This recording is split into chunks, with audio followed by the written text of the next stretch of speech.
नमस्कार। इस वीडियो में स्माइल 3 साप्ताहिक क्विज अभ्यास के अंतर्गत गणित कक्षा 6 के लिए प्राकृत एवं पूर्ण संख्याओं से संबंधित 8 प्रश्नों को हल करना सीखते हैं।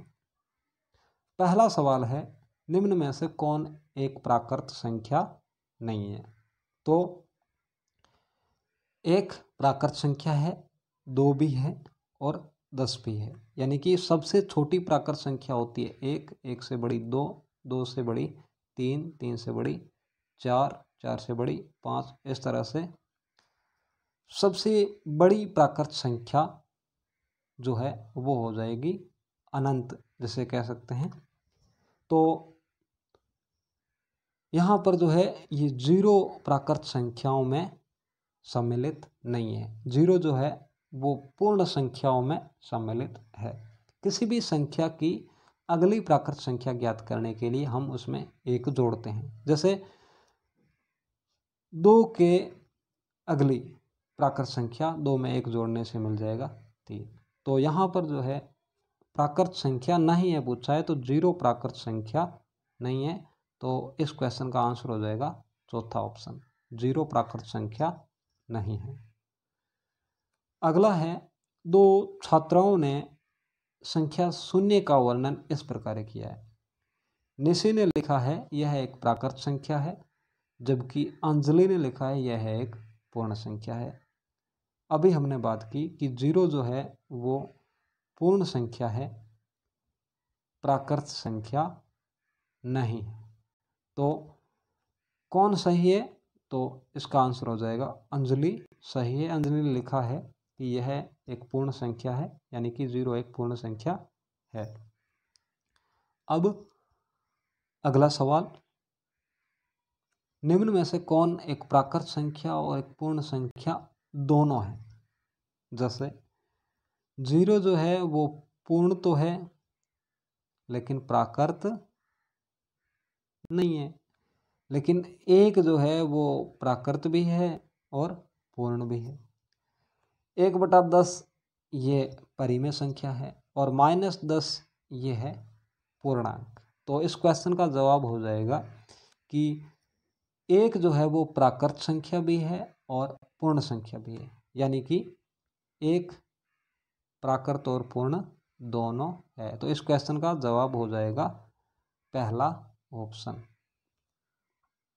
अगला सवाल, प्रिया दावा करती है कि संख्या 0, 10 और 100 सभी प्राकृत संख्याएं हैं। क्या प्रिया का दावा सही है? तो 0 जो है वो प्राकृत संख्याओं में शामिल या सम्मिलित नहीं है। 10 और 100 तो प्राकृत संख्याएं हैं, लेकिन 0 जो है वो पूर्ण संख्या है। तो उसका ये दावा गलत है, यानी कि दावा सही नहीं है।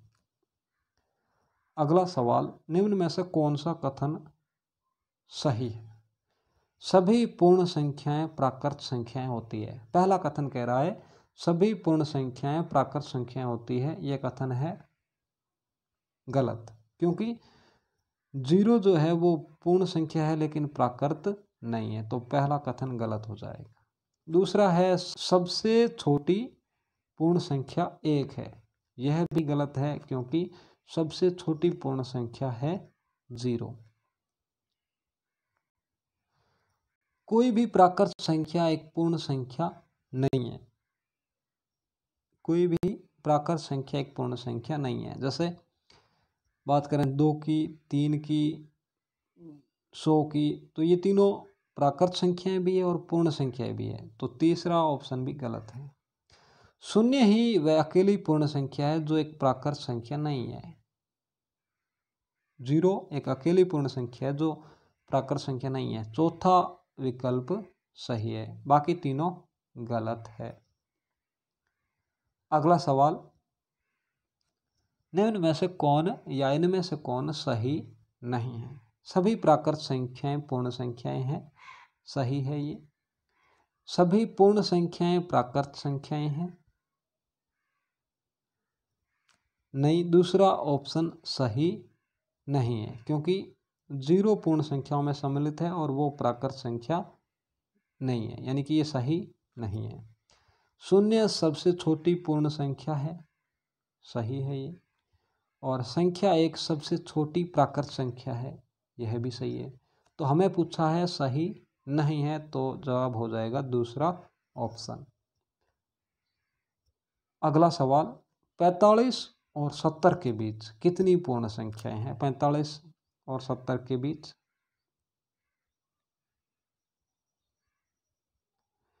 तो 45 और 70 के बीच यानी कि 70 और 45 के बीच पूछा है, तो हो जाएगी 24 संख्याएं।